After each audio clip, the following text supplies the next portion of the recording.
Jadi saya ingin uraikan kaitannya kalau akikah sudah dilaksanakan di Jogja. Jadi hari ini syukurannya. Tadi telah saya bacakan satu hadis Nabi, kullu mauludin yuladu alal fitrah fa abawahi yuwahidani au yunasirani au yumajisani. Setiap bayi yang dilahirkan dalam keadaan suci, dalam keadaan Islam, maka tergantunglah orang tuanya apakah anaknya itu nanti dijadikan seperti Yahudi, Nasrani, atau Majusi penyembah api. Ibarat anak adalah kertas putih, ya. Maka bagaimana dia akan tulis dengan warna merahkah, hitamkah, birukah, hijaukah, atau tulisan itu baik nggak baik tergantung orang tuanya. Tetapi kalau sudah orang tuanya sudah melakukan, ya sudah, pasrahkan kepada Allah Subhanahu wa taala. Baik, singkat-singkat saja pada hari ini. Jadi yang pertama di dalam Al-Quran, anak ada 4 tipe macam.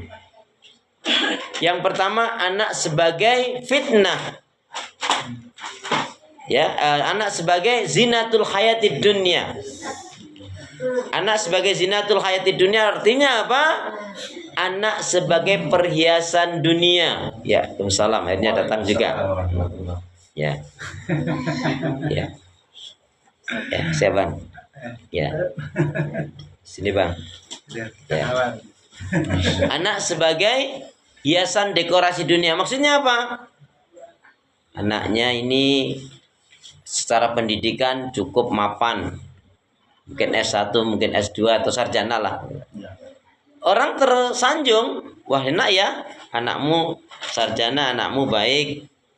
Tapi sebenarnya anak ini hanya lahiriahnya saja yang nampak baik.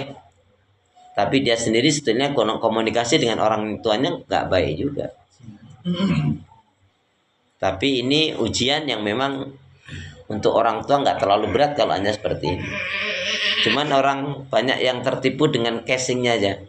Seneng ya, aduh anaknya sekarang sudah mapan semua, seneng ya Pak ya, padahal anaknya nggak juga. Ya, ini anak sebagai dekorasi dunia. Dan itu ada, Al-Quran menyatakan ada kok. Kemudian yang kedua, anak sebagai fitnah. Anak yang mendatangkan masalah, ada aja dari anak ini masalahnya. Orang tuanya belum tidur nyenyak, ada yang musik-musik, ada yang manggil, ada yang ini, anak bapak ini gimana ini? Ini anak sebagai fitnah. Ini lebih berat ujian yang kalau anak sampai jatuhnya fitnah. Karena orang pun dari luar sudah ngelihat, anakmu tuh gimana sih? Perilakunya juga nggak nyenengin. Ibadahnya enggak, ekonominya juga enggak, hatinya juga berantakan, kenyamanan tidak ada orang tua dapatkan ini. Ini anak sebagai fitnah, cukup berat. Tapi ada lagi yang lebih berat lagi, naudzubillah min dzalik, anak sebagai aduun, anak sebagai musuh. Beberapa waktu yang lalu sempat ada beranda curhatan seorang ibu. Ini menjadi ibrah pelajaran kita. Ibu itu mengatakan ketika suaminya sudah meninggal, maka ibu inilah yang ngopenin anaknya. Sampai dia S1, kemudian saking senangnya ibunya biar anaknya ini pengen kuliah lagi sampai S2. Apa yang dia lakukan? Dia jual rumahnya. Sawahnya dia jual. Yang penting anaknya dapat kerja. Sampai ibunya ngontrak. Tapi apa yang terjadi? Setelah menikah dia dapat seorang istri, seorang ya di perusahaan asing atau negeri yang cukup honor gajinya cukup besar lah. Ketika ibunya sakit ini dia datang kepada anaknya, nak sayang, mama pinjem dong uang 2 juta. Mama nih kayaknya kurang sehat, kayaknya mama agak sakit-sakitan akhir-akhir ini. Apa jawab anaknya? Mama ngerti gak sih? Aku ini baru beli motor, Ma. Yang nilainya 30 juta kurang lebihnya.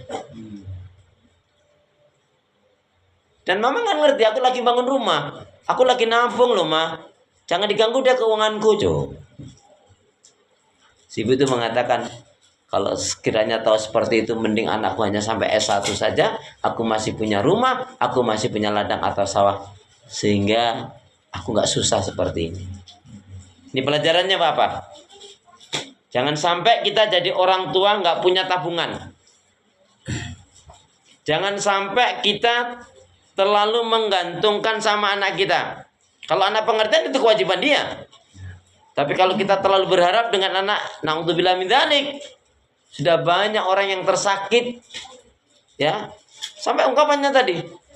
Kalau tahu seperti ini, cukuplah saya kuliahkan S1 saja, nggak perlu S2, sehingga aku nggak perlu kehilangan rumah dan kebun atau sawah. Coba. Tapi ya begitulah perjalanan hidup. Ini pelajaran buat kita. Sebagai orang tua harus pintar nabung. Jangan nyah-nyoh. Ya. Karena kalau yang terjadi pada akhirnya anaknya nggak baik, nanti kita sendiri yang berat. Orang juga nggak menghargai kita. Bahasanya orang itu orang tua nyusahin aja coba. Itu mak lu, mak apa? Dia kan yang lahirin aja. Coba. Anaknya nggak peduli, nggak sakit. Ya. Nah, sekarang fakta realitanya memang begitu kok. Banyak ternyata curhatan-curhatan seorang ayah ataupun seorang ibu yang anaknya sebagai aduun, anaknya sebagai musuh. Ada yang jual rumahnya, ada yang jual semacam-macam. Kalau itu fisik, ada lagi yang sampai seperti di Banyumas ataupun di Padang itu ya, atau di daerah lah, Allah alam itu, sampai yang satu minta motor, bapaknya bilang belum panen, nantilah kalau udah panen sabar. Bapaknya dibunuh. Yang satunya gara-gara minta HP, ibunya yang dibunuh. Kan ngeri. Anak sebagai adun, sebagai musuh. Kita berlindung kepada Allah, jangan sampai kita memiliki anak ya yang 3 macam ini. Tapi sekiranya kalau yang pertama mungkin masih bisa ngelus dodo kalau orang Jawa bilang. Masih ada nama baik-baiknya juga, orang lihatnya baik, tapi dalamnya sebetulnya weleh-weleh. Makanya kita jangan sampai tertipu dengan yang namanya casing. Ya. Banyak orang tertipu hari ini dengan casing. Hari ini juga banyak yang berpenampilan agamis tapi kelakuannya iblis. Iya toh? Iya. Ustadz, guru, kiai, syekh mestinya menjadi pengayom untuk santrinya, untuk muridnya, jamaahnya. Malah dirusak. Na'udzubillah min dzalik. Udah begitu yang katanya bagian keagamaan juga mentoleran, ya wajarlah namanya manusia. Wajar gimana? Ya. Kalau udah zina, sudah melanggar syariat Islam itu tidak ada lagi wajar. Ya. Ketika orang menganggap wajar, dia juga manusia, sering ketemu itu yang mengatakan itu dosa juga loh. Jadi kalau dia mengatakan jijik saya yang lihat seperti itu, harus begitu. Kenapa? Barang siapa yang dia cinta karena Allah, memberi karena Allah, benci karena Allah, tidak memberi karena Allah, faqad istamalal iman. Maka dia orang yang betul-betul memiliki iman yang kuat. Siapa yang dia cintanya karena Allah, bencinya karena Allah, memberinya karena Allah, tidak memberinya karena Allah, faqad istamalal iman. Maka orang seperti ini adalah orang yang memiliki iman yang kuat. Amin, gitu dong. Bilang amin aja kok berat banget toh. Emang dosanya tinggal sedikit apa? Astagfirullah, ya Allah, ya Allah. Nah, yang keempat dalam Al-Quran Allah nyatakan qurrata a'yun. Anak sebagai penyejuk mata, penentram hati. Anak yang soleh. Doanya gimana? Bismillahirrahmanirrahim. Bismillahirrahmanirrahim. Ya Allah ya Arhamar Rahimin. Ya Allah ya Arhamar Rahimin. Jadikanlah putra putriku. Baik solih soliha. Cerdas mandiri. Berilmu yang benar.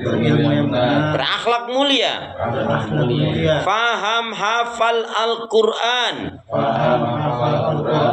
Berbakti pada orang tua. Berguna bagi nusa dan bangsa. Ditutup apa? Menjadi pembela Islam.